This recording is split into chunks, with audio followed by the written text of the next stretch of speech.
ഹരേ കൃഷ്ണ. ഹരേ കൃഷ്ണ.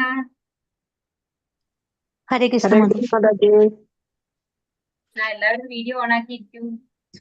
ഞാൻ ഭാഗവത്തിൽ വൈകിയാ മാതാജി കയറാൻ പറ്റി. ഇവിടെ ഇലക്ഷൻകാർ വന്നു, ഇത്തിരി വൈകി എനിക്ക് കയറാൻ.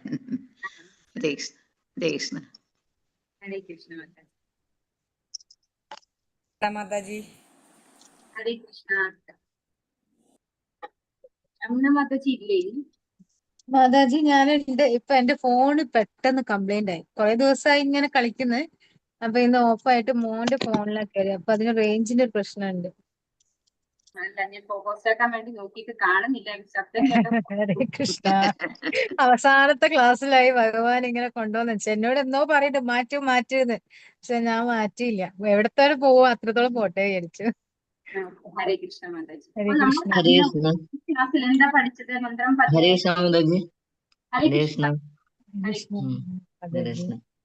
കഴിഞ്ഞ ക്ലാസ്സിൽ നമ്മൾ എന്താ പഠിച്ചത്? പിന്നെ ഭഗവാനെ നമ്മൾ ആദ്യം 17 മുമ്പുള്ള ക്ലാസ്സിൽ നമ്മൾ ഭഗവാന്റെ പ്രഭാനെ ബ്രഹ്മജ്യോതിന്ന് മാറ്റിയിട്ട് ഭഗവാന്റെ രൂപം ആക്കി തരാൻ ഭഗവാൻ റിക്വസ്റ്റ് ചെയ്തു അല്ലെ. ഭഗവാനോട് റിക്വസ്റ്റ് ചെയ്യുന്നു അല്ലെ. ഭക്തന്മാരെ ഭഗവാനോട് റിക്വസ്റ്റ് ചെയ്യാണ് ഈ പ്രഭ മാറ്റിയിട്ട് ഭഗവാന്റെ രൂപം വ്യക്തമാക്കി തരണേ, ഭഗവാനെ വിസിബിളാക്കി തരണേ എന്ന് പ്രാർത്ഥിക്കുകയാണ്. അപ്പൊ ബ്രഹ്മജ്യോതി ഭഗവാൻ നിന്ന് വരുന്നതാണെന്ന് നമ്മൾ മനസ്സിലാക്കി. മന്ത്രം 17 എന്താണ് പറയുന്നത്? ഈ ശരീരം ഭസ്മമായി തീരട്ടെ, എന്റെ പ്രാണവായു പ്രപഞ്ചവ്യാപിയായ വായുവിൽ അലിഞ്ഞു ചേരട്ടെ. ഈ സന്ദർഭത്തിൽ അല്ലയോ ഭഗവാൻ എന്റെ എല്ലാ കർമ്മങ്ങളും സ്മരിക്കണമേ എന്നാണ് പറഞ്ഞത് അല്ലെ. അപ്പൊ ഭഗവാനോട് നമ്മൾ ചെയ്യുന്ന ഭക്തി സേവനം, ഈ ശരീരം നഷ്ടപ്പെട്ടു കഴിഞ്ഞാലും പ്രാണവായു പ്രപഞ്ചത്തിൽ അലിഞ്ഞു ചേരട്ടെ, ഭസ്മമായി തീരട്ടെ ശരീരം. പക്ഷെ ഇവിടെ എല്ലാ കർമ്മങ്ങളും ഭഗവാന് വേണ്ടിയുള്ള എല്ലാ സേവന കർമ്മങ്ങളും ഭഗവാൻ സ്മരിക്കണേ എന്ന് റിക്വസ്റ്റ് ചെയ്യാണ് ഭക്തന്മാർ അല്ലെ. അപ്പൊ അടുത്തത് 18ാമത്തെ ശ്ലോകാണ്, മന്ത്രാണ്. ഓമജ്ഞാനതിമിരാന്ധസ്യ നാനാഞ്ജനാശലാകയാ ചക്ഷുരുന്മീലിതം യേന തസ്മൈ ശ്രീഗുരവേ നമഃ. ശ്രീചൈതന്യമനോഭീഷ്ടം സ്ഥാപിതം യേന ഭൂതലേ സ്വയം രൂപകഥാ മഹ്യം ദദാതി സ്വപദാന്തികം. വന്ദേഹം ശ്രീഗുരോ ശ്രീയുതപദകമലം ശ്രീഗുരോൻ വൈഷ്ണവാംശ ശ്രീരൂപം സാഗ്രജാതം സഗണരഘുനാഥാന്വിതം തം സജീവം സാദ്വൈതം സാവധൂതം പരിജനസഹിതം കൃഷ്ണചൈതന്യദേവം ശ്രീരാധാ കൃഷ്ണപാദാൻ സഹഗണ ലളിതാ ശ്രീവിശാഖാന്വിതാംശ്ച. നമോ വിഷ്ണുപാദായ കൃഷ്ണപൃഷ്ഠായ ഭൂതലേ ശ്രീമതേ ജയപതാക സ്വാമി ഇതി നാമിനി നമാചാര്യപാദായ നിതായ കൃപപ്രദായിനെ ഗൗരകസ്മദാമതായ നഗരഗ്രാമതാരിണേ. നമോ വിഷ്ണുപാദായ കൃഷ്ണപൃഷ്ഠായ ഭൂതലേ ശ്രീമതേ ഭക്തിവേദാന്ത സ്വാമി ഇതി നാമിനെ. നമസ്തേ സാരസ്വതേ ദേവേ ഗൗരവാണി പ്രചാരിണേ നിർവിശേഷ ശൂന്യവാദി പാശ്ചാത്യ ദേശകാരിണേ. വാഞ്ചാകൽപതരുഭ്യസ്യ കൃപാ സിന്ധുഭ്യേവ ച പതിതാനാം പാവനേഭ്യോ വൈഷ്ണവേഭ്യോ നമഃ. ഹേ കൃഷ്ണ കരുണാ സിന്ധു ദീനബന്ധോ ജഗത്പദേ ഗോപേശാ ഗോപികാ കാന്ത രാധാ കാന്ത നമോസ്തുതേ. സപ്തകാഞ്ചന ഗൗരാംഗീ രാധേ വൃന്ദാവനേശ്വരി പ്രണമാമി ഹരിപ്രിയേ. ജയ ശ്രീ കൃഷ്ണ ചൈതന്യ നിത്യാനന്ദ ശ്രീ അദ്വൈത ഗദാധര ശ്രീവാസാദി ഗൗരഭക്തവൃന്ദ. ഹരേ കൃഷ്ണ കൃഷ്ണ കൃഷ്ണ ഹരേ ഹരേ ഹരേ ഹരേ രാമ ഹരേ രാമ രാമ രാമ ഹരേ ഹരേ. ഹരേ കൃഷ്ണ. രാധാ ഗോവിന്ദ് മന്ത്രി സ്കൂൾ മാസ്റ്ററിന്റെ ക്ലാസ്സിലേക്ക് എല്ലാ ഭക്തന്മാർക്കും സ്വാഗതം. ഹരേ കൃഷ്ണ. അപ്പോ നമ്മള് തുടക്കത്തിലൊക്കെ ഭഗവാനെ കുറിച്ച് പഠിച്ചു അല്ലെ. ഭഗവാന്റെ ഓരോ ഭൂതികളെ കുറിച്ച്, ഭഗവാനെ എങ്ങനെ കാണാൻ സാധിക്കും പഠിച്ചു. പിന്നെ പൊതുവില് ഭഗവാനെ ദർശിക്കാനുള്ള മന്ത്രങ്ങളാണ് ലാസ്റ്റ് പഠിച്ചത് അല്ലെ. അത് കഴിഞ്ഞ് ഇന്നത്തെ മന്ത്രത്തില് ശരണാഗതിയെ കുറിച്ചാണ് പറയുന്നത്. ഭഗവാന് ശരണാഗതി അടയുന്ന മന്ത്രമാണ് ഇന്നത്തേത്. ഓം നമോ ഭഗവതേ വാസുദേവായ ആഗ്നേയ സുപധാരായേ അസ്മാൻ വിശ്വാനി ദേവ വയുനാനി വിദ്വാൻ ജുഹുരാണമേനോ ഭൂയിഷ്ടാം തേ നമ ഉക്തിം വിധേമ. എല്ലാവർക്കും ചൊല്ലാം ഒരു പ്രാവശ്യം. അഗ്നേ നയ സുപതാരായേ അസ്മാൻ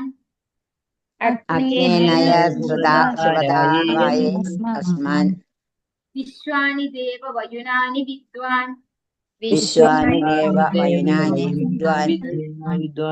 യുദ്യോസ്മജ്ജുഹുരാണമേനു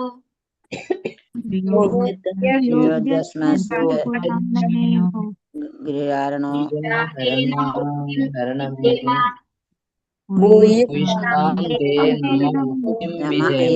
ഉക്തിം വിധേയമ. ശ്ലോകം വായിക്കുമ്പോ ഒന്നും മനസ്സിലാകുന്നില്ല അല്ലെ, അർത്ഥം ഒന്നും മനസ്സിലാകാത്ത വിവർത്തനം ഋഷി ഭക്തി വേദാന്ത സംസ്കൃത പ്രഭുപാക്കിച്ച് അഗ്നി പോലെ തേജസ്വിയായ സർവേശ്വര സർവശക്ത, ഞാനിപ്പോൾ നമസ്കാര വചനങ്ങൾ പറഞ്ഞുകൊണ്ട് അങ്ങയുടെ കാൽക്കൽ സാഷ്ടാംഗം വീഴുന്നു. ഭഗവാനെ, അങ്ങയെ പ്രാപിക്കുന്നതിന് തക്കവണ്ണം ശരിയായ മാർഗത്തിൽ എന്നെ നയിച്ചാലും കഴിഞ്ഞ കാലങ്ങളിൽ ഞാൻ എന്തെല്ലാമാണ് ചെയ്തിട്ടുള്ളത് എന്ന് നല്ലപോലെ അറിയുന്ന അങ്ങ് പൂർവ്വ പാപ കർമ്മഫലങ്ങളിൽ നിന്ന് മോചിപ്പിച്ചാലും എന്റെ പുരോഗതിയിൽ തടസ്സങ്ങൾ ഉണ്ടാകാതിരിക്കട്ടെ. അപ്പൊ പരിപൂർണ ശരണാഗതിയാണ് ഈ ശ്ലോകം അല്ലെ. അതായത് അഗ്നിയെ പോലെ തേജസ്വിയായ സർവേശ്വര, അതാണ് തുടക്കത്തിൽ അഗ്നേ നയ സുപത എന്നൊക്കെ കാണുന്നത് അല്ലെ. അപ്പൊ അഗ്നിയെ പോലെ തേജസ്വിയായ ഹേ ഭഗവാനെ സർവേശ്വര സർവശക്ത, ഞാൻ ഇപ്പോൾ നമസ്കാര വചനങ്ങൾ പറഞ്ഞുകൊണ്ട് അങ്ങയുടെ കാൽക്കൽ സാഷ്ടാംഗം വീഴുന്നു അല്ലെ. ഭഗവാന്റെ പാതാരവിന്ദങ്ങളിൽ സാഷ്ടാംഗം പ്രണമിക്കുന്നു. ഭഗവാനെ, അങ്ങയെ പ്രാപിക്കുന്നതിന് തക്കവണ്ണം ശരിയായ മാർഗത്തിൽ എന്നെ നയിച്ചാലും. ഭഗവാനാണ് നമുക്ക് അതിനുതകുന്ന ബുദ്ധി അല്ലെ. ഭഗവാനെ ശരണാഗതി അടയാണ് ചെയ്യുന്നത്. എനിക്ക് ഭഗവാനെ പ്രാപിക്കുന്നതിനുള്ള ബുദ്ധി ശരിയായ മാർഗത്തിൽ എന്നെ നയിച്ചാലും കഴിഞ്ഞ കാലങ്ങളിൽ ഞാൻ എന്തെല്ലാമാണ് ചെയ്തിട്ടുള്ളതെന്ന് നല്ലപോലെ അറിയുന്ന പൂർവ്വ പാപ കർമ്മഫലങ്ങളിൽ നിന്ന് മോചിപ്പിച്ചാലും. ഇപ്പോ നമുക്ക് നമ്മുടെ പൂർവ്വജന്മ കൃതങ്ങളൊന്നും അറിയില്ല അല്ലെ, എന്തൊക്കെ കർമ്മങ്ങൾ നമ്മൾ ചെയ്തിട്ടുണ്ടെന്ന് നമുക്ക് ഓർമ്മയില്ല. പക്ഷെ ഭഗവാൻ ആരാണ്? ഭഗവാൻ ഭഗവത്ഗീതയിൽ പറയുന്നു, വേദാനി വർത്തമാനാനി ച അർജുന ഭവിഷ്യാണി ച ഭൂതാനി മാംതു വേദന കശന അല്ലെ. ഭഗവാൻ എല്ലാവരെ കുറിച്ച് എല്ലാം പറയുന്നതാണ്. അങ്ങനെയുള്ള ഹേ ഭഗവാനെ, എന്നെ അങ്ങനെയുള്ള എല്ലാ പാപകർമ്മങ്ങളിൽ നിന്നും മോചിപ്പിച്ച് ഭഗവാന്റെ ഭക്തിയിൽ പുരോഗതിയിൽ തടസ്സമുണ്ടാക്കുന്ന എല്ലാ തടസ്സങ്ങളെയും ഇല്ലാതെയാക്കി തരണേ എന്ന് റിക്വസ്റ്റ് ചെയ്യാണ്. ശരണാഗതിയാണ് ഈ ഒരു മന്ത്രം. ഒരിക്കൽ കൂടെ റിപ്പീറ്റ് ചെയ്യാം, നാളെ പരീക്ഷയാണ് എല്ലാവർക്കും. ഒന്നുകൂടെ തേജസ്വിയായ സർവേശ്വര സർവശക്ത, ഞാനിപ്പോൾ നമസ്കാര വചനങ്ങൾ പറഞ്ഞുകൊണ്ട് അങ്ങയുടെ കാൽക്കൽ സാഷ്ടാംഗം വീഴുന്നു. ഭഗവാനെ നമസ്കരിച്ചുകൊണ്ട് ഭഗവാനെ സ്തുതിച്ചുകൊണ്ട് ഭഗവാന്റെ പാതാരബിന്ദങ്ങളിൽ സാഷ്ടാംഗം പ്രണമിക്കുന്നു. ഭഗവാനെ അങ്ങയെ പ്രാപിക്കുന്നതിന് തക്കവണ്ണം ശരിയായ മാർഗത്തിൽ എന്നെ നയിച്ചാലും. ഇപ്പോ യഥാർത്ഥ ഒരു ആധ്യാത്മിക ഗുരുവിനെ സ്വീകരിക്കാൻ സാധിക്കണം നമുക്ക് അല്ലെ. ഭഗവാനെ പ്രാപിക്കണമെങ്കിൽ എന്ത് വേണം? ഒരു ആധ്യാത്മിക ആചാര്യൻ വേണം. അപ്പൊ ഭഗവാൻ തന്നെയാണ് നമ്മളെ ചൈത്യ ഗുരുവായിരുന്നു കൊണ്ട് ഒരു യഥാർത്ഥ ആധ്യാത്മിക ഗുരുവിലേക്ക് നയിക്കുന്നത്. അപ്പൊ ആ ശരിയായ മാർഗത്തിലേക്ക് എന്നെ നയിച്ചാലും കഴിഞ്ഞ കാലങ്ങളിൽ ഞാൻ എന്തെല്ലാമാണ് ചെയ്തിട്ടുള്ളതെന്ന് നല്ലപോലെ അറിയാവുന്ന അങ്ങ് പൂർവ്വ പാപ കർമ്മഫലങ്ങളിൽ നിന്ന് മോചിപ്പിച്ചാലും. ഇപ്പോ എന്റെ പൂർവ്വജന്മ കർമ്മങ്ങളിലൊക്കെ ഞാൻ എന്തൊക്കെ പാപം ചെയ്തിട്ടുണ്ടെന്ന് ഭഗവാന് മാത്രമേ അറിയാവൂ അല്ലെ. അങ്ങനെയുള്ള ഹേ ഭഗവാനെ, എന്റെ എല്ലാ പാപഫലങ്ങളിൽ നിന്നും മുക്തനാക്കി എന്റെ ഭക്തിയിൽ തടസ്സങ്ങൾ ഉണ്ടാകാതിരിക്കാൻ സഹായിക്കണേ എന്ന് റിക്വസ്റ്റ് ചെയ്യാണ്. പരിപൂർണ ശരണാഗതി അടഞ്ഞുകൊണ്ട് ഇവിടെ അർത്ഥം എസി ഭക്തി വേദാന്ത സ്വാമിശ്രീ പ്രഭുപാക്കി ചെയ്യും. പരമദിവ്യോത്തമ പുരുഷനായ ഭഗവാന്റെ അകാരണ കാരുണ്യത്തിന് വേണ്ടി പ്രാർത്ഥിച്ചും ആത്മാർപ്പണം ചെയ്തും പരിപൂർണമായ ആത്മസാക്ഷാത്കാരത്തിന്റെ പാതയിൽ പുരോഗതി നേടാവുന്നതാണ്. ഇപ്പോ ശരണാഗതി അടയണം എങ്കിൽ മാത്രമാണ് നമുക്ക് ആത്മസാക്ഷാത്കാരത്തിന്റെ പാതയിൽ പുരോഗതി നേടാൻ സാധിക്കുന്നത്. പരമദിവ്യോത്തമ പുരുഷനായ ഭഗവാന്റെ അകാരണ കാരുണ്യത്തിന് വേണ്ടി ഒരു ഇതുക കാരുണ്യം അല്ലെ, ഒരു കാരണമില്ലാത്ത കാരുണ്യം, അതാണ് അതിനു വേണ്ടിയാണ് ആര് പ്രാർത്ഥിക്കുന്നത്? ഭക്തന്മാർ. കാരണം എന്തുകൊണ്ടാണ്? കാരണം ഉണ്ടായി കഴിഞ്ഞാൽ അത് നമുക്കറിയില്ല, നമ്മൾ എന്തെങ്കിലും ചെയ്താലേ ഭഗവാൻ കാരുണ്യം കാണിക്കുള്ളൂ. പക്ഷെ നമ്മൾ ശരണാഗതി അടഞ്ഞു കഴിഞ്ഞാൽ ഭഗവാൻ എന്താണ്? ഒരു കാരണവും വേണ്ട, ഇല്ല, ഒരു കാരണവും ഇല്ലാതെ ഭഗവാന്റെ പൂർണ്ണ കാരുണ്യം നമുക്ക് തരും. അങ്ങനെ അകാരണ കാരുണ്യത്തിന് വേണ്ടി പ്രാർത്ഥിച്ചും ആത്മാർപ്പണം ചെയ്തും ഭക്തന് പരിപൂർണമായ ആത്മസാക്ഷാത്കാരത്തിന്റെ പാതയിൽ പുരോഗതി നേടാൻ സാധിക്കുന്നു.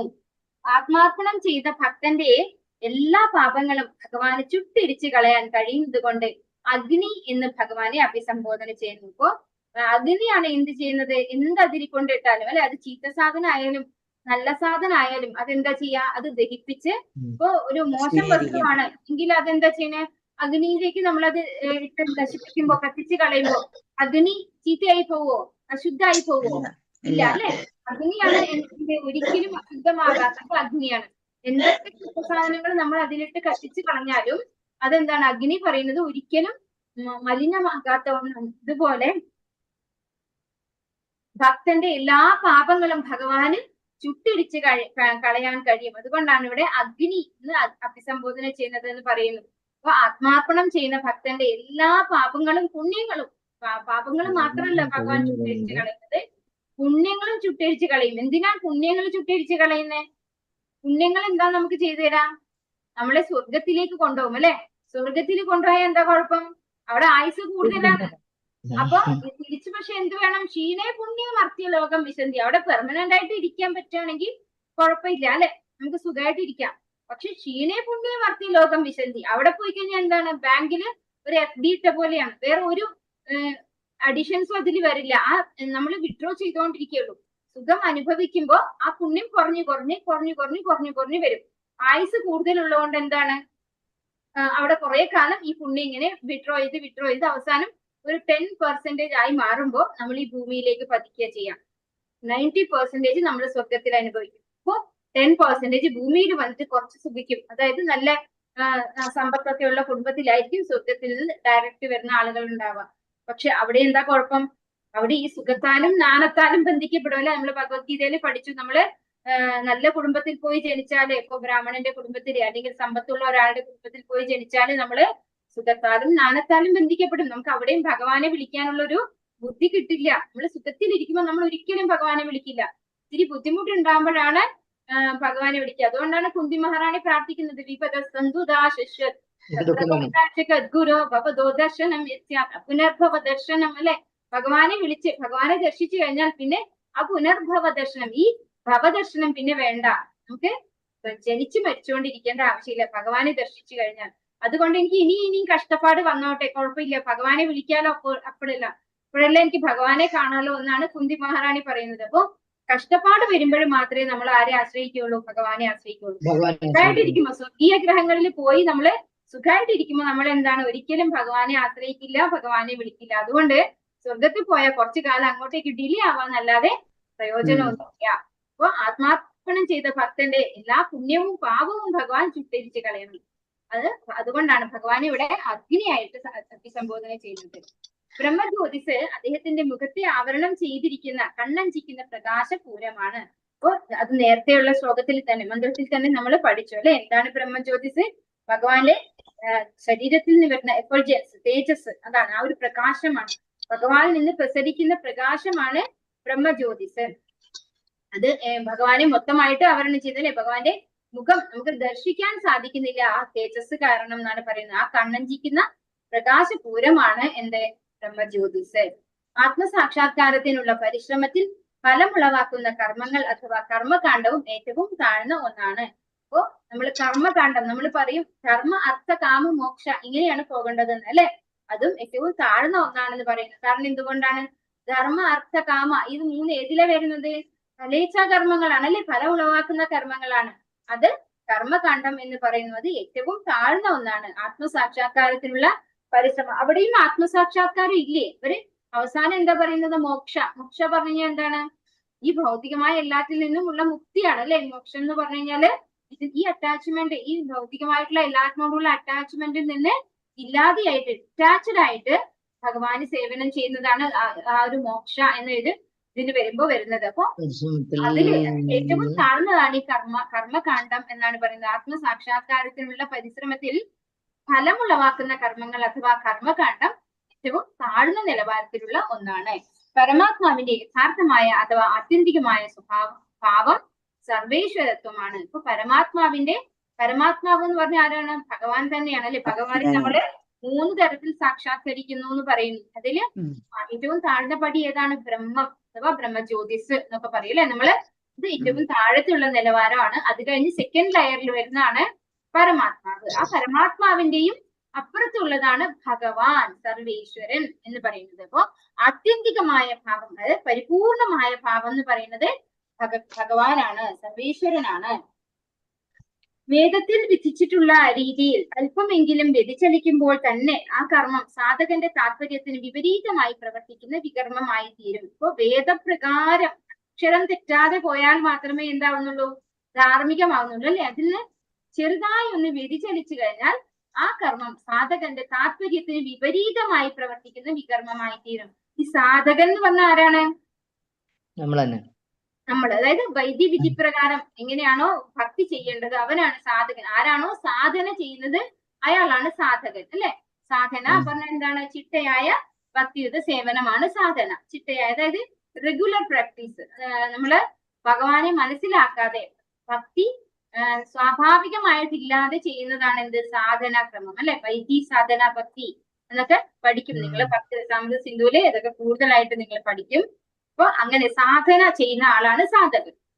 അപ്പോ ഇവിടെ എന്താ പറയുന്നത്? ആ കർമ്മം സാധകന്റെ താല്പര്യത്തിന് വിപരീതമായി പ്രവർത്തിക്കുന്ന. സാധകന്റെ താല്പര്യം എന്ന് പറയുമ്പോൾ അദ്ദേഹത്തിന്റെ താല്പര്യം എന്താണ്? ഭക്തി ഡെവലപ്പ് ചെയ്യുക എന്നുള്ളതാണ്, അല്ലെ? ഒരു സാധകൻ എന്തിനാണ് സാധന ചെയ്യുന്നത്? ഭക്തി ഡെവലപ്പ് ചെയ്യാനാണ്. അപ്പൊ അതിന് വിപരീതമായി പ്രവർത്തിക്കുന്ന വികർമ്മമായി തീരും. ഇപ്പൊ നമ്മള് ചെറുതായിട്ട് വേദങ്ങളുടെ പ്രവർത്തനങ്ങളിൽ നിന്ന് ഒന്ന് വ്യതിചലിച്ചു പോയാൽ നമ്മൾ എന്തായി പോവും? വികർമ്മമായി അത് ഭവിക്കും. എന്താണ് വികർമ്മം? എന്താണ് വികർമ്മം? ഓർമ്മയുണ്ടോ? ഭഗവത്ഗീതയിൽ നമ്മൾ പഠിച്ചിട്ടുണ്ട് വികർമ്മം. ആർക്കെങ്കിലും ഓർമ്മയുണ്ടോ? ഇല്ല. അപ്പൊ പറഞ്ഞുതരാം. വികർമ്മം എന്ന് പറഞ്ഞു കഴിഞ്ഞാല് ചെയ്തുകൂടാത്ത പ്രവൃത്തി. എന്താണോ ചെയ്യണം എന്ന് വേദം പറയുന്നത് അത് കർമ്മം. അതായത് വേദവിധിപ്രകാരം ചെയ്യുന്ന കർമ്മങ്ങളെ കർമ്മം എന്ന് പറയും. ഫലേച്ഛാ കർമ്മങ്ങൾ തന്നെയാണ് പറയുന്നത്. ഭക്തിക സേവനമല്ല പറയുന്നത്. ഫലേച്ഛാ കർമ്മങ്ങൾ തന്നെയാണ് വേദം വിധിച്ചിട്ടുള്ള. അതിൽ എന്താണോ ചെയ്യാൻ പാടുണ്ട് എന്ന് പറയുന്നത് അത് എന്താണ്? കർമ്മം എന്ന് പറയും. എന്താണോ ചെയ്തുകൂടാത്തത് അത് വികർമ്മം. എന്താണ് കർമ്മം? വികർമ്മം എന്ന് പറഞ്ഞു കഴിഞ്ഞാൽ കർമ്മത്തിന്റെ നേരെ ഓപ്പോസിറ്റ്, ചെയ്യരുതാത്ത കർമ്മം. നമ്മള് ഫലേച്ഛാ കർമ്മങ്ങൾ തന്നെയായിരിക്കും, പക്ഷെ not to do, don't do എന്ന് പറയുന്ന കാര്യങ്ങളാണ് വികർമ്മമായിട്ട് വരുന്നത്. അത് നിങ്ങൾക്ക് ചെയ്യാം, വേദവിധിപ്രകാരം ചെയ്യാം എന്ന് പറയുന്നതാണ് കർമ്മം എന്ന് പറയുന്നത്. ഇനി അകർമ്മം എന്ന് പറയുന്ന ഒന്നുകൂടെ ഉണ്ട്. അകർമ്മം എന്ന് പറഞ്ഞു കഴിഞ്ഞാല് ഭഗവാന് വേണ്ടി ചെയ്യുന്ന സേവന കർമ്മമാണ്.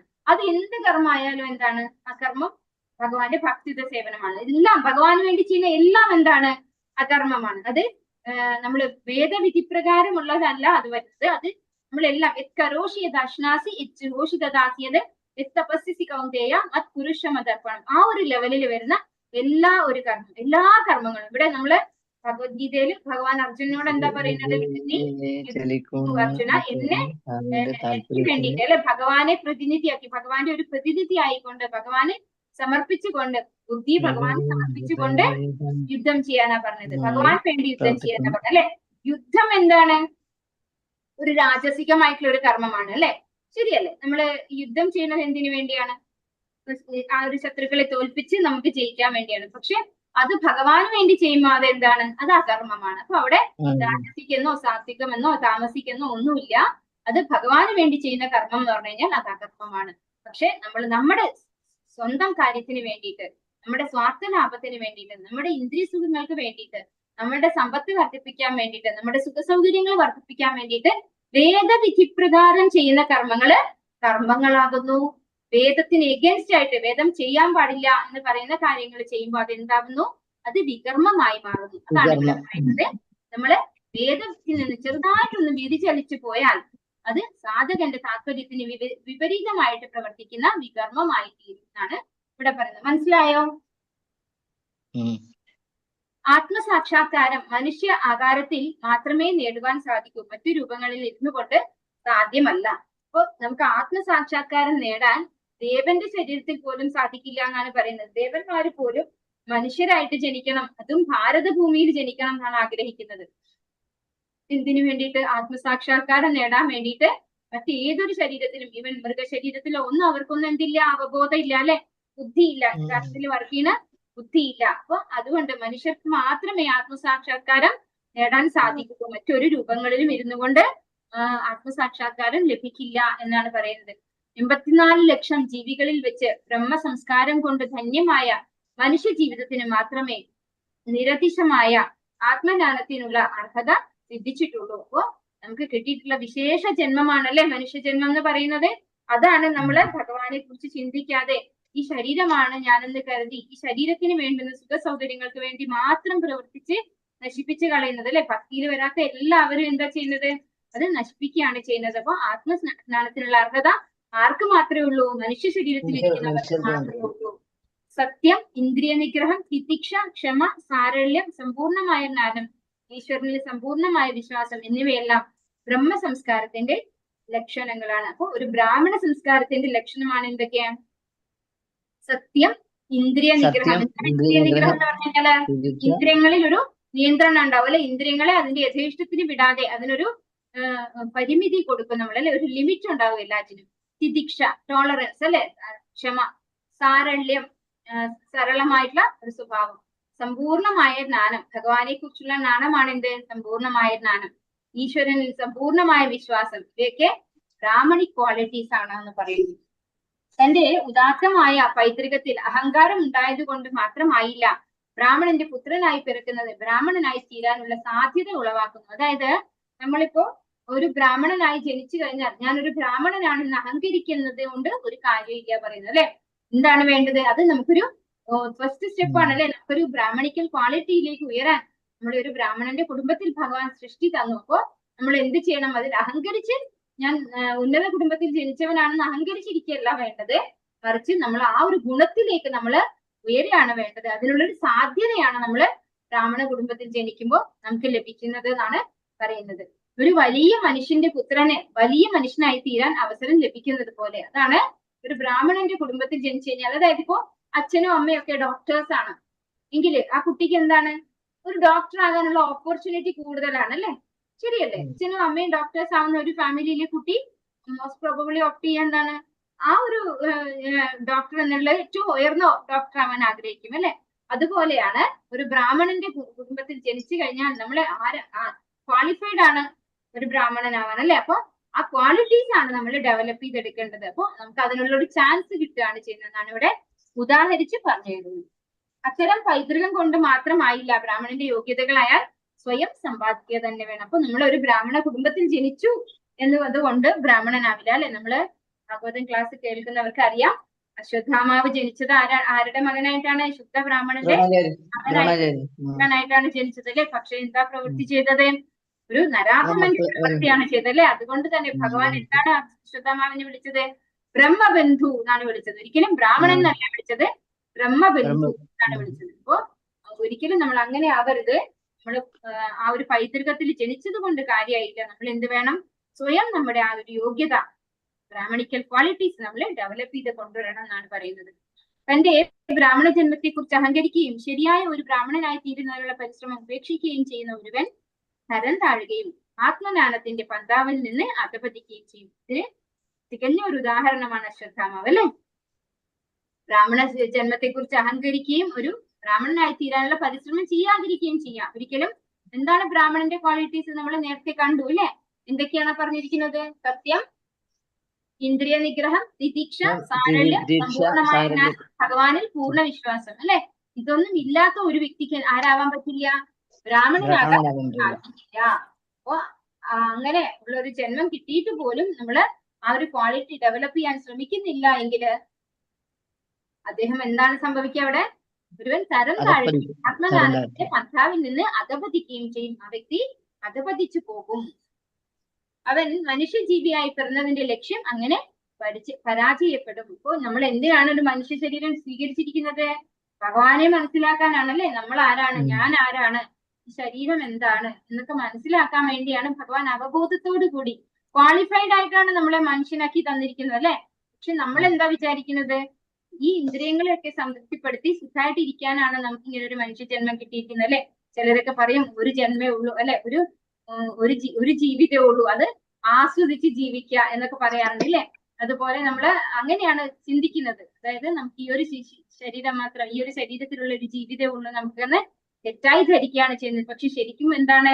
നമ്മള് പുനഃചർവണ ചർവിധാനാം, അതാണ് പ്രഹ്ലാദ് മഹാരാജാവ് പറയുന്നത്. നമ്മള് ചവച്ചത് തന്നെ ചവച്ചുകൊണ്ടിരിക്കുകയാണ്. എത്രയോ ജന്മാന്തരങ്ങളായി അനുഭവിക്കുന്നത് തന്നെ ഓരോ ശരീരം മാറി മാറി അനുഭവിക്കുന്നെന്ന് മാത്രമേ ഉള്ളൂ. അപ്പോ ഭഗവാനെ മറന്ന് ബ്രാഹ്മണ കുടുംബത്തിൽ ജനിച്ചിട്ട് പോലും ബ്രാഹ്മണനെ ആവാൻ ശ്രമിക്കാതെ അധപതിക്കുന്നത് എന്താണ് പറയുന്നത്? ഇവിടെ മനുഷ്യനായി ജീവിയായി പിറന്നതിന്റെ ലക്ഷ്യം പരാജയപ്പെട്ടു പോവുകയാണ് ചെയ്യുന്നത്. ഭഗവത്ഗീത 6:41-42 ഭഗവാൻ നമുക്ക് ഉറപ്പ് നൽകിയിരിക്കുന്നത് ആത്മജ്ഞാന മാർഗത്തിൽ വീഴ്ച പറ്റിയവനായ യോഗഭ്രഷ്ടന്മാർക്ക് ഉത്തമ ബ്രാഹ്മണരുടെ കുലങ്ങളിലോ ധനികരായ വൈശ്യരുടെ കുടുംബങ്ങളിലോ പിറന്ന് തന്റെ പിഴ തിരുത്തുവാൻ പിന്നെയും അവസരം ലഭിക്കുന്നു. അപ്പോ ഭഗവത്ഗീത 6:41-42 ശ്ലോകങ്ങൾ ഭഗവാൻ എന്താ പറയുന്നത്? പ്രാപ്യ പുണ്യകൃതാൻ ലോകാൻ ഉഷിത്വാ ശാശ്വതി ശമാഹ ശുചീനാം ശ്രീമതാം ഗേഹേ യുഗഭ്രഷ്ടോ വിചായത്തെ. അല്ലെ, നമ്മള് ഭക്തിയുത സേവനത്തില് പാതി വഴിയില് കുറിഞ്ഞുപോയി, അല്ലെ, വീണുപോയി, സ്വീകരിക്കാൻ പറ്റിയില്ല. ആ സമയത്ത് ഒരുപക്ഷെ മരണം സംഭവിച്ചിരിക്കാം, അല്ലെ. അങ്ങനെ നമ്മൾ ഭക്തിയിൽ ഉയരുന്നതിന് മുമ്പായിട്ട് നമുക്ക് വീഴ്ച സംഭവിച്ചു പോയാൽ ആ വ്യക്തിക്ക് പിന്നീട് ഉയർന്ന കുടുംബങ്ങളിൽ ജനിക്കാൻ സാധിക്കും. അതായത് ഒന്നുകിൽ സാമ്പത്തിക പുരോഗതിയുള്ള ഒരു കുടുംബത്തിൽ, അല്ലെങ്കിൽ ബ്രാഹ്മണന്റെയോ യോഗിമാരുടെയോ, അല്ലെ, വലിയ, അതായത് ഭക്തന്മാരുടെ വൈഷ്ണവരുടെ കുടുംബത്തിലൊക്കെ അവർക്ക് ജനിക്കാൻ സാധിക്കും. അങ്ങനെ നമ്മൾ എവിടെയാണോ നിർത്തിവെച്ചത്, എവിടെയാണോ നമുക്ക് തെറ്റ് പറ്റിപ്പോയിരിക്കുന്നത്, ആ തെറ്റ് തിരുത്തി പിന്നെയും ഭക്തിയിൽ മുന്നേറാനുള്ള ഒരു ഓപ്പർച്യൂണിറ്റി ഭഗവാൻ നമുക്ക് തരുന്നു. അങ്ങനെയുള്ള ഒരു അവസരം, നമ്മുടെ പിഴ തിരുത്തി പിന്നെയും ഒരു അവസരം ഭഗവാൻ നമുക്ക് തരുന്നു. ആ അവസരം പക്ഷെ ഉപയോഗിക്കാതെ പോയാലാണ് നമുക്ക് വീണ്ടും ബുദ്ധിമുട്ടുണ്ടാകുന്നത്. മായാമോഹിതനായി ആ അവസരങ്ങളും ഒരാൾ നഷ്ടപ്പെടുത്തുന്ന പക്ഷം അവ സർവശക്തനായ ഈശ്വരൻ അവന് നൽകിയിട്ടുള്ള മനുഷ്യജന്മം പാഴായി പോയത് തന്നെ. അപ്പോ മായാമോഹിതനായിട്ട്, അല്ലെ, മായ എന്താണ്, വളരെ സ്ട്രോങ് ആണ്, അല്ലെ. ആ അവസരങ്ങൾ നമ്മൾ നഷ്ടപ്പെടുത്തി കഴിഞ്ഞാൽ, നമുക്ക് നമ്മുടെ മുന്നിൽ കിട്ടുന്ന ആ ഓപ്പർച്യൂണിറ്റീസ് നമ്മൾ റിജക്ട് ചെയ്ത് പോയാൽ ഭഗവാൻ നമുക്ക് തന്നിട്ടുള്ള ഈ ഒരു മനുഷ്യജന്മം പാഴായി പോകും എന്നാണ് പറയുന്നത്. നിയാമകങ്ങളായ തത്വങ്ങൾ അനുസരിച്ച് പ്രവർത്തിക്കുന്ന ഒരുവന് കാമ്യകർമ്മങ്ങളുടെ മേഖലയിൽ നിന്ന് ക്രമത്തിൽ ആത്മജ്ഞാനത്തിന്റെ മേഖലയിലേക്കുള്ള ഉയർച്ച തീർച്ചയായും ലഭിക്കും. അപ്പോൾ നമ്മൾ മനസ്സിലാക്കേണ്ടത് നിയാമകങ്ങളായ തത്വങ്ങൾ അനുസരിച്ച് പ്രവർത്തിക്കുന്ന ഒരുവന്, അത് വളരെ ഇമ്പോർട്ടന്റ് ആണ്. നമ്മള് നിയാമകമായ തത്വങ്ങൾ അനുസരിച്ച് പ്രവർത്തിക്കുകയാണെങ്കിൽ നമ്മൾ ഒരു വേള കാമ്യകർമ്മങ്ങളാണ് ചെയ്യുന്നതെങ്കിൽ പോലും, കാരണം എന്തുകൊണ്ടാണ്, നമ്മൾ ബുദ്ധി കുറഞ്ഞവരാണ്, അല്ലെ. ഈ കലികാലത്തിലെ മനുഷ്യർക്ക് ആയുസ്സും കുറവാണ്, ബുദ്ധിയും കുറവാണ്. അതുകൊണ്ട് നമുക്ക് പെട്ടെന്നൊന്നും ഭക്തിയിൽ വരാൻ പറ്റില്ല. അപ്പൊ നമ്മള് കാമ്യകർമ്മങ്ങള് നിയാമക തത്വങ്ങൾ അനുസരിച്ചാണ് ചെയ്യുന്നതെങ്കിൽ ആ ജീവിതം, ഒരു നിയന്ത്രിത ജീവിതം ജീവിക്കുന്ന ഒരു വ്യക്തിക്ക് ക്രമത്തില് ആത്മജ്ഞാനത്തിന്റെ മേഖലയിലേക്കുള്ള ഉയർച്ച ഭഗവാൻ തീർച്ചയായും തരും എന്നാണ് പറയുന്നത്. അപ്പൊ അതുകൊണ്ടായിരിക്കും ഒരുപക്ഷെ നമ്മളൊക്കെ ഇപ്പോ ഒരു ഭക്തിയുടെ പാതയിലേക്ക് വന്നിട്ടുണ്ടാവുക, അല്ലെ. നമ്മള് എവിടെയോ ഇങ്ങനെയുള്ള ഒരു കൺട്രോൾഡ് ലൈഫ് ജീവിച്ചത് കൊണ്ടായിരിക്കണം നമ്മളും എല്ലാവരും എന്താണ്, കാമ്യകർമ്മങ്ങളുടെ മേഖലയിൽ നിന്ന് തന്നെയാണ് വന്നിട്ടുള്ളത്, അല്ലെ. നമ്മളെല്ലാവരും ശരീരബോധത്തിൽ ഇരുന്നുകൊണ്ട് ശാരീരികമായ ആവശ്യങ്ങൾ നിർവഹിച്ചുകൊണ്ടാണ് കുറെ അധികം കാലം കർമ്മങ്ങൾ ചെയ്തത്. പക്ഷെ അതൊന്നും ആയിരുന്നില്ല ചെയ്യേണ്ടിയിരുന്നെന്ന് തിരിച്ചറിവോട് കൂടിയാണ് നമ്മള് ഈ ഒരു ലെവൽ 3 വരെയെങ്കിലും എത്തണമെങ്കിൽ നമുക്ക് തീർച്ചയായിട്ടും ആ ഒരു തിരിച്ചറിവ് വേണം, അല്ലെ. നിയാമകങ്ങളായ തത്വങ്ങൾ അനുസരിച്ച് പ്രവർത്തിക്കുന്ന ഒരുവന് കാമ്യകർമ്മങ്ങളുടെ മേഖലയിൽ നിന്ന് ക്രമത്തിൽ ആത്മജ്ഞാനത്തിന്റെ മേഖലയിലേക്കുള്ള ഉയർച്ച ഭഗവാൻ തീർച്ചയായും തരും, അല്ലെ. ആ ഒരു സിറ്റുവേഷൻ ഭഗവാനായിട്ട് തരും. നമ്മള് നിയന്ത്രിതമായ ലൈഫാണ് ജീവിക്കുന്നതെങ്കിൽ. വളരെ വളരെ ജന്മങ്ങളിലൂടെ ആത്മജ്ഞാനത്തിന്റെ നിലവാരത്തിലെത്തി ഒരാൾ ഈശ്വരങ്കിൽ സർവാത്മാർപ്പണം ചെയ്യുന്നതോടുകൂടി അയാൾ പരിപൂർണനായി തീരും. അപ്പോ ഭഗവാൻ ഭഗവത്ഗീതയിലെ 7-ാമത്തെ അധ്യായത്തിൽ 19-ാമത്തെ ശ്ലോകത്തിൽ എന്താ പറയുന്നത്? ബഹൂനാം ജന്മനാമന്തേ സർവാത്മാപ്രപദ്യതേ വാസുദേവ സർവമിതി സമഹാത്മാസ്തുർലഭഃ. അല്ലെ, ഭഗവാൻ പറയുന്നു ഒരുപാട് ജന്മങ്ങൾക്ക് ശേഷം, അല്ലെ, ബഹൂനാം ജന്മനാമന്തേ, ജ്ഞാനവാൻ, അതായത് ഭഗവാനെ കുറിച്ച് അന്വേഷിക്കുന്ന ജ്ഞാനിയായിട്ടുള്ള ഒരു വ്യക്തി ഭഗവാൻ ശ്രീകൃഷ്ണനാണ് സർവസ്വം എന്ന് മനസ്സിലാക്കി വാസുദേവ സർവമിതി സമഹാത്മാ സുദുർലഭ, അങ്ങനെ ഭഗവാനെ ആത്മാർപ്പണം ചെയ്യും, അല്ലെ. അങ്ങനെയുള്ള ഒരു വ്യക്തി എത്ര ജന്മങ്ങൾ കഴിഞ്ഞിട്ടാണ്? ബഹൂനാം ജന്മനാമന്തേ എന്നാ പറയുന്നത്.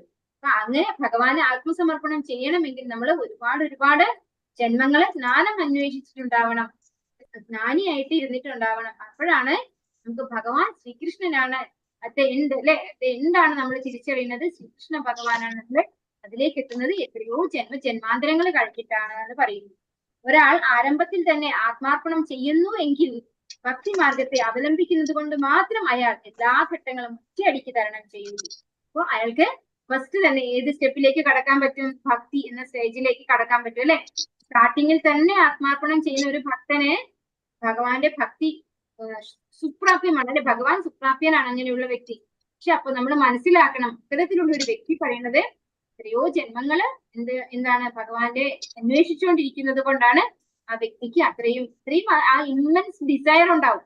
അല്ലാണ്ട് നമുക്ക് പെട്ടെന്ന് ഭക്തി കിട്ടണമെങ്കിൽ തീർച്ചയായിട്ടും അവിടെ ഒരു പൂർവ്വജന്മ കർമ്മം ഉണ്ടാവും, അല്ലെങ്കിൽ ആഗ്രഹം ഉണ്ടാവും. ഭഗവാനെ സമർപ്പിച്ചിട്ട് അവര് മുമ്പേ ചെയ്തിട്ടുണ്ടാവണം. അതുകൊണ്ടാണ് അവർക്ക് അങ്ങനെ സാധിക്കുന്നത്. അപ്പൊ ആ ഒറ്റ എല്ലാ മാർഗത്തെയും ഓവർടേക്ക് ചെയ്തിട്ട് അവർക്ക് പെട്ടെന്ന് ഭക്തിയിൽ മുന്നേറാൻ സാധിക്കും. അത് നമുക്ക് ചിലപ്പോ ചിലരിലൊക്കെ കാണാൻ സാധിക്കും. അതായത് ചിലരൊക്കെ സ്റ്റാർട്ടിങ് ആയിരിക്കും അല്ലെ, വളരെ പെട്ടെന്ന് അവര് പ്രോഗ്രസ് ചെയ്യുന്നത് നമുക്ക് കാണാൻ പറ്റും. അതാണ് ഇവിടെ പറയുന്നത്. ഒരാൾ ആരംഭത്തിൽ തന്നെ ആത്മാർപ്പണം ചെയ്യുന്നുവെങ്കിൽ ഭക്തി മാർഗത്തെ അവലംബിക്കുന്നത് കൊണ്ട് മാത്രം അയാൾ എല്ലാ ഘട്ടങ്ങളും ഒറ്റയടിക്ക് തരണം ചെയ്യുന്നു. വളരെ പെട്ടെന്ന് ഭക്തിയിൽ പ്രോഗ്രസ് ചെയ്യാൻ അവർക്ക് സാധിക്കുന്നു. ഭഗവത്ഗീത 18:66 പറഞ്ഞിട്ടുള്ളത് പോലെ ഭഗവാൻ തന്നെ ശരണം പ്രാപിച്ചിട്ടുള്ള ജീവന്റെ യോഗക്ഷേമ കാര്യങ്ങൾ സ്വയം ഏറ്റെടുക്കുകയും പാപകർമ്മ ഫലങ്ങളിൽ നിന്ന് അയാളെ മോചിപ്പിക്കുകയും ചെയ്യും. സർവധർമാൻ പരിത്യജ്യ മാമേകം ശരണം വ്രജ അഹം ത്വാം സർവപാപേഭ്യോ മോക്ഷയിഷ്യാമി മാ ശുച. ഭഗവാനെ ആത്മാർപ്പണം ചെയ്തിട്ടുള്ള ഒരാളിന്റെ എല്ലാ പാപപ്രതികരണങ്ങളിൽ നിന്നും അയാളെ മുക്തനാക്കുന്നു ഭഗവാൻ. ഒട്ടു വളരെ പാപകർമ്മങ്ങൾ ഉൾക്കൊള്ളുന്നുണ്ട്. ജ്ഞാനകാണ്ഡത്തിൽ താരതമ്യേന പാപകർമ്മങ്ങൾ ചുരുക്കമാണ്. അപ്പൊ കർമ്മകാണ്ഡത്തിൽ എന്താണ്, പാപങ്ങൾ കൂടുതലാണ്. നമ്മുടെ ഭഗവത്ഗീതയില്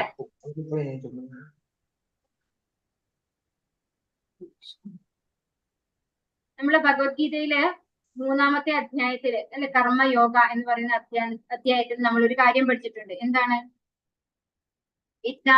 കർമ്മണോന്യത്ര കോയം കർമ്മബന്ധനഃ തദർത്ഥം കർമ്മ കൗന്ദേയ മുക്തസംഘസമാചര. ഒരു ശ്ലോകം അല്ലെ, 3-ാമത്തെ അധ്യായത്തിൽ 9-ാമത്തെ ശ്ലോകമാണ്. നമ്മള് ഭഗവാന് സമർപ്പിച്ചുകൊണ്ട് വിഷ്ണുവിനായിക്കൊണ്ട് വിഷ്ണുവിനുള്ള യജ്ഞമായിക്കൊണ്ട് വേണം കർമ്മം ചെയ്യാൻ എന്നാണ് പറഞ്ഞിരിക്കുന്നത് അല്ലെ. അതല്ല എങ്കിൽ എന്താണ്? ലോകോയം കർമ്മബന്ധനഃ, നമ്മളൊക്കെ കർമ്മബന്ധനത്തിലാകും എന്ന് പറഞ്ഞത്. അതായത് ഭഗവാന് സമർപ്പിച്ചുകൊണ്ട് ചെയ്യാത്ത കർമ്മങ്ങളൊക്കെ നമ്മളെ ഇവിടെ ബന്ധിപ്പിക്കാനുള്ള കർമ്മങ്ങളാണ് എന്ന് പറയുന്നു. അതുപോലെ 3:13 അതെന്താ പറയുന്നത്? അതായത് യജ്ഞശിഷ്ടാസിന സന്തോ,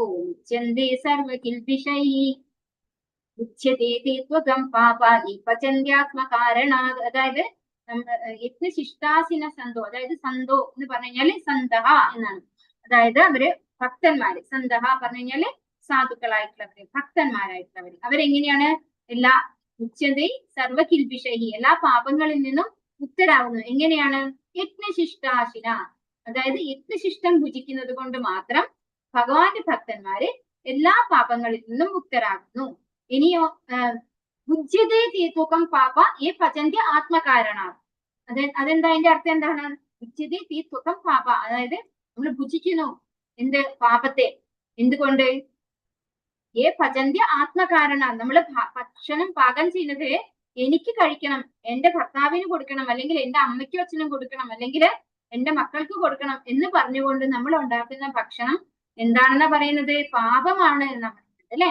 ആ പാപത്തെയാണ് അവരെ ഭുജിക്കുന്നത്. അപ്പൊ ഇവിടെ നമ്മൾ നോക്കൂ, കർമ്മകാണ്ഡത്തിൽ ഒട്ടു വളരെ പാപകർമ്മങ്ങൾ ഉൾക്കൊള്ളുന്നുണ്ട്. അപ്പൊ കർമ്മകാണ്ഡം എന്ന് പറയുന്നിടത്ത് പാപങ്ങൾ ഒരുപാട് ഉൾക്കൊള്ളുന്നുണ്ട്. ജ്ഞാനകാണ്ഡത്തിൽ താരതമ്യേന പാപങ്ങൾ ചുരുക്കമാണ്. അപ്പൊ അവരെന്ത് ചെയ്യും? ഭഗവാന് സമർപ്പിച്ചുകൊണ്ട് ചെയ്യും അല്ലെ.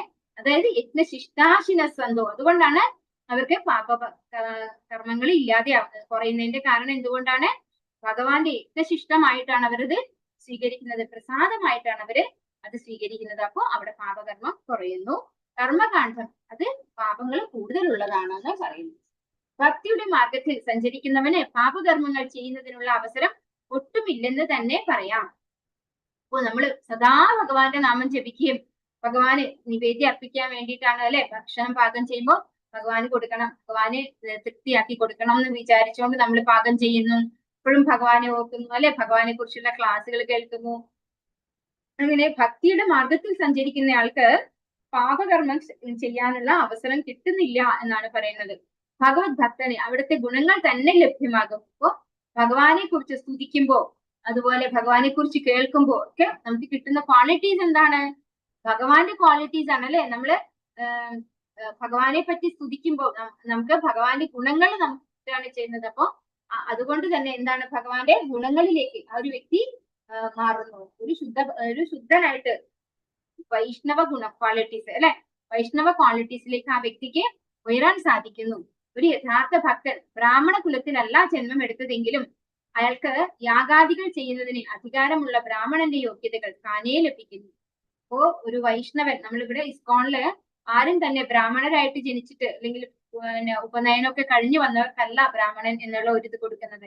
അവർക്ക് ഈ ഭക്തിയിൽ ഉയർന്നു കഴിഞ്ഞിട്ട് അതായത് ചിട്ടയായ രീതിയിൽ ഭക്തി ചെയ്തു കഴിഞ്ഞാല് ബ്രാഹ്മണിക്കൽ ദീക്ഷയൊക്കെ കൊടുക്കും അല്ലെ. ഒരു ഫസ്റ്റ് ഇനീഷ്യേഷൻ ഹരിനാം ഇനീഷ്യേഷൻ ആണ്. സെക്കൻഡ് ഇനീഷ്യേഷൻ എന്ന് പറയുന്നത് ബ്രാഹ്മണിക്കലാണ്.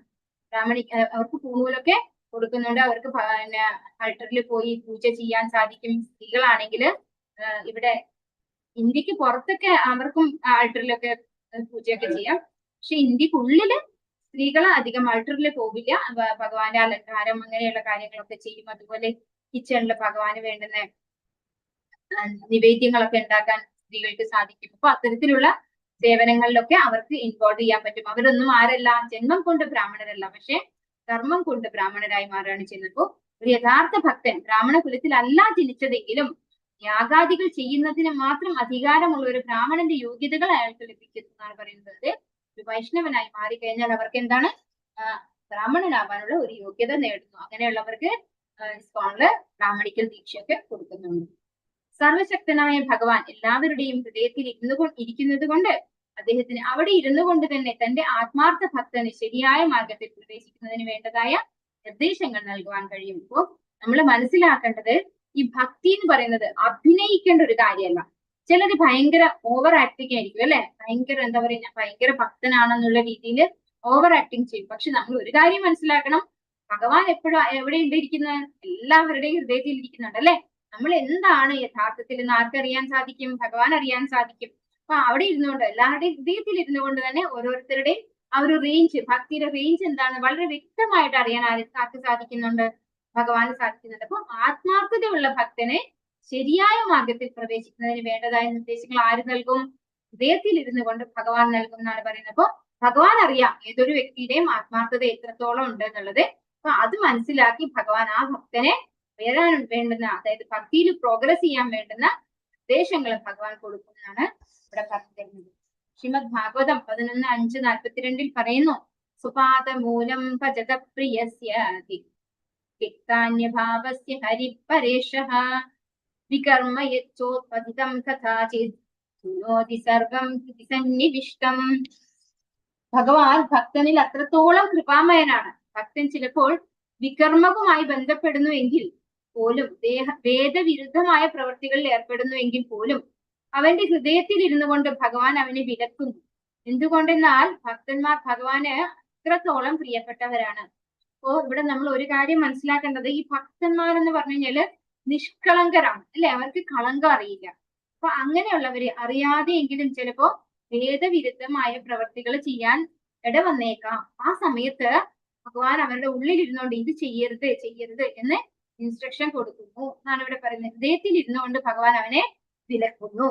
എന്തുകൊണ്ടെന്നാൽ ഭക്തന്മാർ ഭഗവാൻ അത്രത്തോളം പ്രിയപ്പെട്ടവരാണ്. അപ്പോ ആ ഭക്തൻ, ഭക്തിയിൽ ഉയർന്നിട്ടുള്ള ഒരു ഭക്തൻ അവരുടെ അറിവുകേട് മൂലം അല്ലെ, എല്ലാ കാര്യങ്ങളും നമുക്ക് ചിലപ്പോ എല്ലാ വിധത്തിലും അറിഞ്ഞുകൊള്ളണമെന്നില്ല. അതുപോലെ ഭക്തന്മാരെന്ന് പറയുമ്പോൾ ഇത്രയും ലിറ്റററി അതായത് സാഹിത്യപരമായിട്ട് അല്ലെങ്കിൽ എഡ്യൂക്കേഷണൽ ആയിട്ട് ഹൈലി ക്വാളിഫൈഡ് ആയിക്കൊള്ളുന്നില്ല അല്ലെ. ഇല്ലിറ്ററേറ്റ് ആയിട്ട് ആൾക്കാർക്കും എന്താവാം, ഭക്തനാവാം അല്ലെ. ഒട്ടും എഴുതാനും വായിക്കാനും അറിയാത്തവർക്ക് പോലും ഭക്തനാവാൻ സാധിക്കും. പക്ഷെ അങ്ങനെയുള്ള ആളുകൾക്ക് ഒക്കെ പെട്ടെന്ന് തെറ്റുപറ്റാം അല്ലെ, അവർക്ക് അറിയാതെ എന്തെങ്കിലുമൊക്കെ അബദ്ധം ചെയ്തു പോകാം. അപ്പൊ ആ സമയത്ത് ഭഗവാൻ നമ്മുടെ ഹൃദയത്തിൽ ഇരുന്നു കൊണ്ട് നമ്മളെ ആ തെറ്റ് ചെയ്യുന്നതിൽ നിന്ന് വിലക്കുന്നു എന്നാണ് ഇവിടെ പറയുന്നത്. അപ്പൊ ഭക്തനെ പ്രൊട്ടക്ട് ചെയ്യാൻ ഭഗവാൻ സദാ ജാഗരൂകനാണ്. തന്റെ ഭക്തനോട് അത്രമാത്രം ഇഷ്ടമുണ്ട് ഭഗവാന് എന്നാണ് പറയുന്നത്. ഈ മന്ത്രത്തിൽ ഭക്തൻ ഭഗവാനോട് തന്റെ ഹൃദയത്തിൽ ഇരുന്നു കൊണ്ട് തന്റെ തെറ്റ് തിരുത്തുവാൻ പ്രാർത്ഥിക്കുകയാണ്. അപ്പൊ ഈ മന്ത്രത്തില് ഭഗവാനോട് റിക്വസ്റ്റ് ചെയ്യാണ് ഭക്തൻ അല്ലെ, ഞാൻ ഭഗവാന് പരിപൂർണമായിട്ട് ശരണാഗതി അടഞ്ഞിരിക്കുന്നു. ഞാൻ എന്തെങ്കിലും തെറ്റ് ചെയ്തു പോയിട്ടുണ്ടെങ്കിൽ എന്റെ ആ പാപപ്രതികരണങ്ങളിൽ നിന്നൊക്കെ എന്നെ മുക്തനാക്കി എന്റെ ഭക്തിയിലേക്കുള്ള എന്റെ എല്ലാ തടസ്സങ്ങളും ഇല്ലാതെയാക്കി തരണേ എന്നാണ് ഒരു ഭക്തൻ പ്രാർത്ഥിക്കുന്നത് അല്ലെ. തന്റെ ഹൃദയത്തിലിരിക്കുന്ന ഭഗവാനോട് തന്റെ തെറ്റ് തിരുത്തുവാൻ പ്രാർത്ഥിക്കുകയാണ് ഈ ഒരു മന്ത്രത്തിലൂടെ എന്ന് പറയുന്നു. ഈശ്വരനിൽ സർവസ്വവും അർപ്പിക്കുന്നത് കൊണ്ടും ഈശ്വരന്റെ നിർദ്ദേശങ്ങൾ അനുസരിച്ച് നടക്കുന്നത് കൊണ്ടും മാത്രം എല്ലാ പ്രശ്നങ്ങളും പരിഹൃതങ്ങളായി തീരുന്നു. അതായത് എല്ലാ പ്രശ്നങ്ങളും പരിഹരിക്കപ്പെടുന്നു അല്ലെ.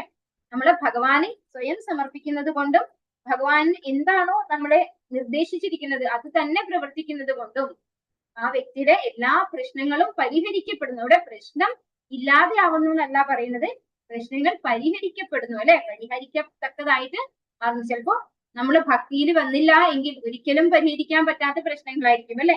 ചിലപ്പോ ചിലര് പറയും ഭക്തിയിൽ വന്നു കഴിഞ്ഞിട്ട് എന്താണ് ഇത്രയും പ്രശ്നങ്ങൾ വരുന്നത് അല്ലെ. പക്ഷെ ഭക്തിയിൽ വന്നതിന്റെ ഒരു ഏറ്റവും വലിയൊരു ഗുണം എന്താണ്? ഇത് പരിഹരിക്കാൻ പറ്റുന്നു. നമുക്ക് പരിഹരിക്കാൻ പറ്റാത്ത പ്രശ്നങ്ങൾ പോലും പരിഹരിക്കാൻ പറ്റുന്നതായി തീരുന്നു. ഈശ്വരൻ രണ്ട് രീതിയിലാണ് മാർഗനിർദ്ദേശങ്ങൾ തരുന്നത്. ഋഷികളും വേദങ്ങളും ആത്മീയ ഗുരുക്കന്മാരും മുഖേനയാണ് ഒരു രീതി. മറ്റൊരു രീതി ഭക്തന്റെ ഹൃദയത്തിൽ ഇരുന്നു കൊണ്ട് നേരിട്ട് നൽകുക എന്നതാണ്. ഇപ്രകാരം ഭക്തൻ വേദജ്ഞാനിയായി തീരുകയും എല്ലാവിധത്തിലും സംരക്ഷിക്കപ്പെടുകയും ചെയ്തു. ഇപ്പോ ഭഗവാൻ മാർഗനിർദ്ദേശം രണ്ട് രീതിയിൽ തരുന്നു എന്നാണ് പറയുന്നത്. ഒന്ന്, ഋഷികളും വേദങ്ങളും ആത്മീയ ഗുരുക്കന്മാരും മുഖേന തരും. അതായത് ചിലപ്പോ നമ്മളിപ്പോ ഭക്തിയിൽ വന്ന ആളാണ് അല്ലെ, പൂർണ്ണമായിട്ട് ഭക്തിയിൽ എത്തിയിട്ടുണ്ടാവില്ല. നമ്മളൊരു പ്രോബ്ലം ഫേസ് ചെയ്തുകൊണ്ടിരിക്കുകയാണ്. നമ്മൾ പ്രോബ്ലം ഫേസ് ചെയ്യുമ്പോൾ നമുക്ക് ഉത്തരം തരണം. നമ്മൾ ആത്മാർത്ഥമായിട്ട് ആഗ്രഹിക്കുമല്ലേ, ഭഗവാനോട് പ്രാർത്ഥിക്കും. ഭക്തിയിലേക്ക് വന്നിട്ടുള്ള ഒരാള് ഭൗതികമായിട്ട് തന്നെ നമ്മൾ ജീവിക്കുന്നത് അല്ലെ. അപ്പൊ നമുക്ക് പ്രശ്നങ്ങൾ വരുമ്പോൾ നമ്മള് ഭഗവാനോട് ആത്മാർത്ഥമായിട്ട് പ്രാർത്ഥിച്ചിട്ട് നമ്മൾ ഭഗവത്ഗീതയോ ഭാഗവതോ എന്തെങ്കിലും ഒന്ന് വന്ന് തുറന്നു നോക്കിയാൽ നമുക്ക് കറക്റ്റ് ആയിട്ട് നമ്മുടെ പ്രോബ്ലം സോൾവിങ്ങിനുള്ള ഒരു ഉത്തരം ആ ഒരു പർപ്പോട്ടിലോ ആ ഒരു ശ്ലോകത്തിലോ നമുക്ക് കിട്ടിയിരിക്കും, ഉറപ്പാണ്. എനിക്ക് എത്രയോ പ്രാവശ്യം എന്റെ എക്സ്പീരിയൻസ് ആണ്. ഞാൻ ഭയങ്കരമായിട്ട് ഞാൻ സന്തോഷിച്ചിട്ടുള്ള സമയമുണ്ട് അത് അങ്ങനെയൊക്കെ. കാരണം ഒരുപാട് ബുദ്ധിമുട്ടി നമ്മൾ വിഷമിച്ചിരിക്കുന്ന സമയമായിരിക്കും നമ്മൾ എന്താ ചെയ്യാ എന്റെ ഭഗവാനെ എന്ന് വിചാരിച്ച് പുസ്തകം തുറക്കുമ്പോ തന്നെ നമ്മുടെ ആ പ്രോബ്ലം സോൾവിങ് ആണ് അവിടെ കറക്റ്റ് ആയിട്ട് ഉണ്ടാവുന്നത്. അതുകൊണ്ടാണ് പറയുന്നത് ഋഷികളും വേദങ്ങളും ആത്മീയ ഗുരുക്കന്മാരും മുഖേനയാണ് ഒരു രീതി. നമുക്ക് ഭഗവാൻ റെസിപ്രോക്കേറ്റ് ചെയ്യുന്ന, അതായത് ഈശ്വരൻ രണ്ട് രീതിയിലാണ് മാർഗനിർദ്ദേശങ്ങൾ തരുന്നത്. അതിൽ ഒരു രീതി നമുക്ക് പുസ്തകങ്ങളിലൂടെ, ഋഷിമാരിലൂടെ, ആത്മീയ ഗുരുക്കന്മാരിലൂടെ ഒക്കെ നമുക്ക് ശരിക്കും പറഞ്ഞാൽ ഇതെല്ലാം കൂടിയാണ് നമുക്ക് നമ്മുടെ പുസ്തകങ്ങൾ വരുന്നത് അല്ലെ. അതായത് വേദവ്യാസ മുനി തന്നിട്ടുള്ളതാണ് നമ്മുടെ ഭഗവത്ഗീത, ഭാഗവതം ഒക്കെ, നമുക്ക് ശാസ്ത്രങ്ങളൊക്കെ അദ്ദേഹം തന്നു അല്ലെ. ആത്മീയ ഗുരു അതായത് ശ്രീ പ്രഭുപാദരാണ് അതിന് വളരെ മനോഹരമായിട്ട് നമുക്ക് എന്താണ് ആ ഒരു ഇതിന്റെ അർത്ഥം, അല്ലെങ്കിൽ അത് എന്താണ്, നമ്മൾ എങ്ങനെയാണ് അതിന് മനസ്സിലാക്കേണ്ടതെന്ന് വ്യക്തമായിട്ട് പറഞ്ഞു തരുന്നു. അപ്പൊ ഇതൊക്കെ നമ്മുടെ കയ്യിൽ ഇപ്പൊ അവൈലബിൾ ആണ്. അപ്പോ ഏതൊരു ബുദ്ധിമുട്ട് വരുമ്പോഴും ആശ്രയിക്കേണ്ടത് ആരെയാണ്? ഭഗവാനെ ആശ്രയിക്കുക. ഭഗവത്ഗീത എടുത്ത് നോക്കുമ്പോ അല്ലെങ്കിൽ ഭാഗവതം തുറന്ന് നോക്കുമ്പോ നമുക്ക് കറക്റ്റ് ആയിട്ട് അതിനുള്ള ഉത്തരം കിട്ടിയിരിക്കും. അത് ഒരു രീതി. ഇനി മറ്റൊരു രീതി ഏതാണ്? ഭക്തന്റെ ഹൃദയത്തിൽ ഇരുന്നു കൊണ്ട് നേരിട്ട് ഉത്തരം നൽകും ഭഗവാൻ. അതും ചെയ്യും ഭഗവാൻ ആ ഭക്തന്റെ, അതായത് യഥാനാം പ്രപത്യന്റെ താൻ തഥൈവ ഭജാമ്യഹം. നമ്മൾക്ക് ആ ഭഗവാനുള്ള ആ വിശ്വാസത്തിന്റെ റേഞ്ച്, അതാണ് ഏറ്റവും പ്രധാനപ്പെട്ട ഒരു കാര്യം. ഭഗവാൻ നമ്മളോട് റെസിപ്രോക്കേറ്റ് ചെയ്യും, നമുക്ക് ഉത്തരം തരും എന്ന് ഉറപ്പുള്ള ഒരു ഭക്തന്, അത്തരത്തിൽ ഭഗവാനെ സമീപിക്കുന്ന ഒരു ഭക്തന് എങ്ങനെ കിട്ടും ഉത്തരം? ഹൃദയത്തിൽ ഇരുന്നുകൊണ്ട് ഭഗവാൻ നേരിട്ട് ഉത്തരം തരും. ഇപ്രകാരം ഭക്തൻ വേദജ്ഞാനിയായി തീരുകയും എല്ലാവിധത്തിലും സംരക്ഷിക്കപ്പെടുകയും ചെയ്യുന്നു. അപ്പോ അങ്ങനെ ഈ രണ്ട് രീതിയിലും ഭക്തൻ പ്രൊട്ടക്ട് ചെയ്യുന്നു. അങ്ങനെ ഭക്തനെ പ്രൊട്ടക്ട് ചെയ്യുമ്പോ എന്ത് കിട്ടുന്നു ഒരു ഭക്തന്? വേദജ്ഞാനം അല്ലെ. എന്താണ് വേദജ്ഞാനം?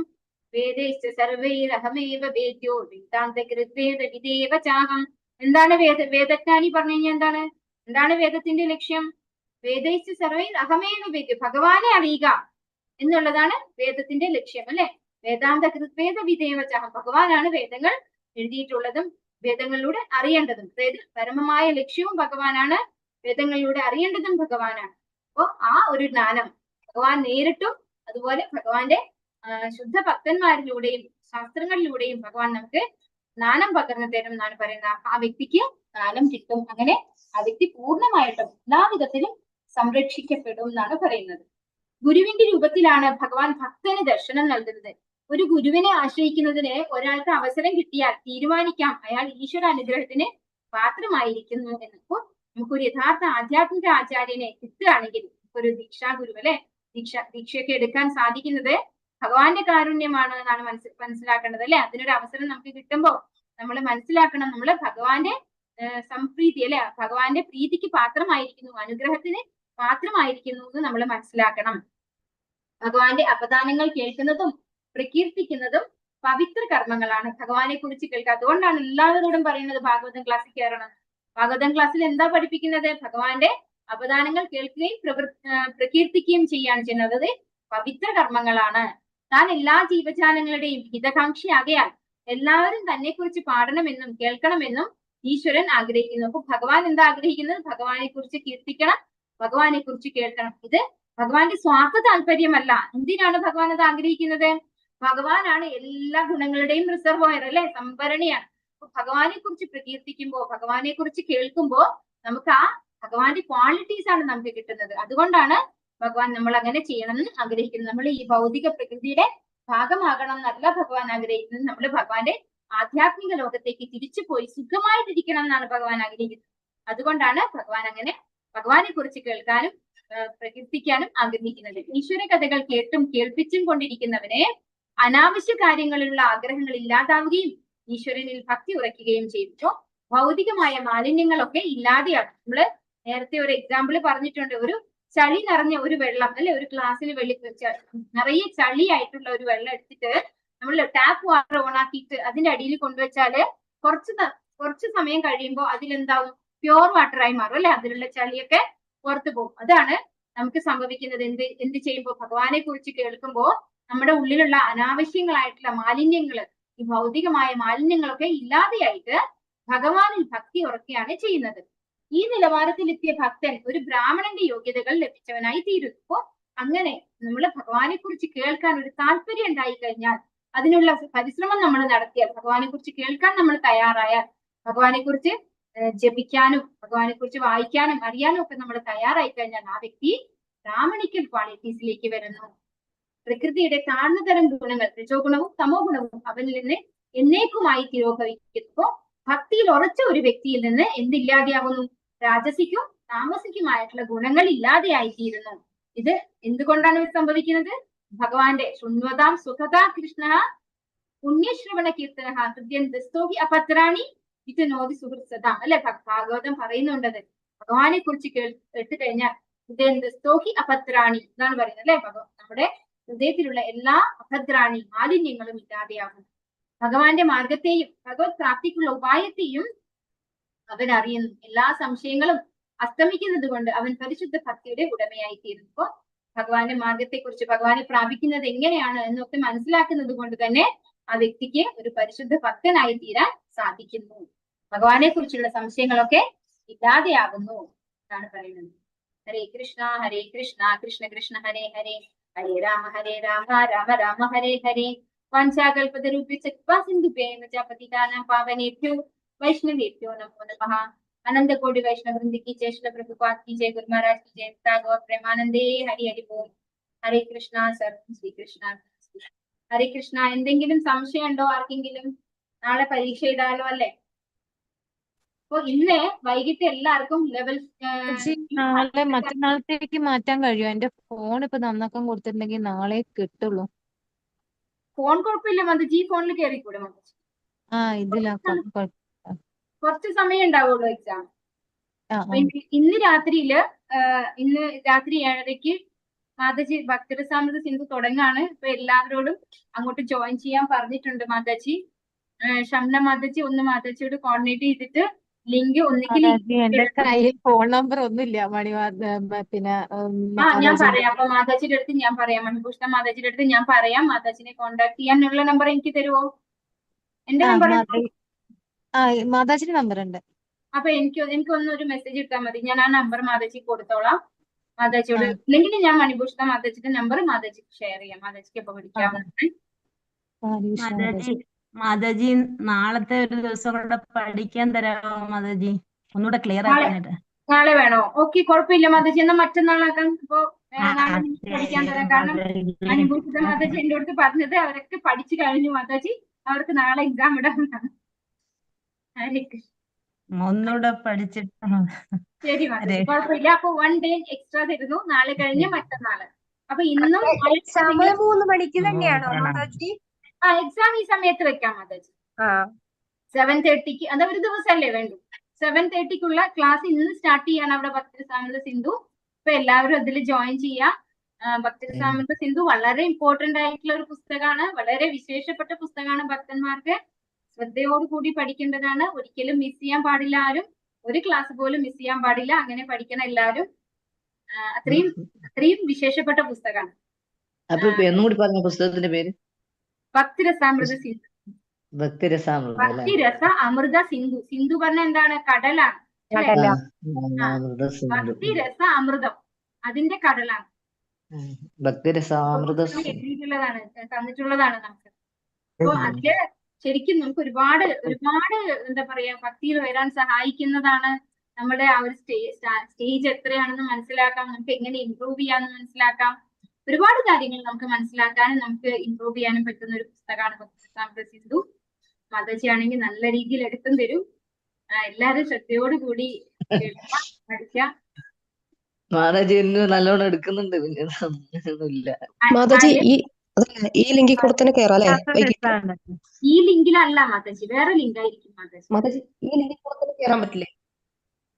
ഈ ലിങ്ക് നമുക്ക് എങ്ങനെ ലിങ്ക് കിട്ടും? ലിങ്ക് നമ്മുടെ ഗ്രൂപ്പിൽ ഇട്ട് തരും, ഇന്ന് കാലേക്ക് ഇട്ട് തരും. കാരണം നമ്മൾ ഈ ക്ലാസ് കഴിയുന്നവരെ ഈ ഗ്രൂപ്പിൽ ലിങ്ക് ഇട്ട് തരും. അത് കഴിഞ്ഞാൽ ആരൊക്കെയാണോ ആ ക്ലാസ് അറ്റൻഡ് ചെയ്യുന്നത് അവർ ആ ഗ്രൂപ്പിൽ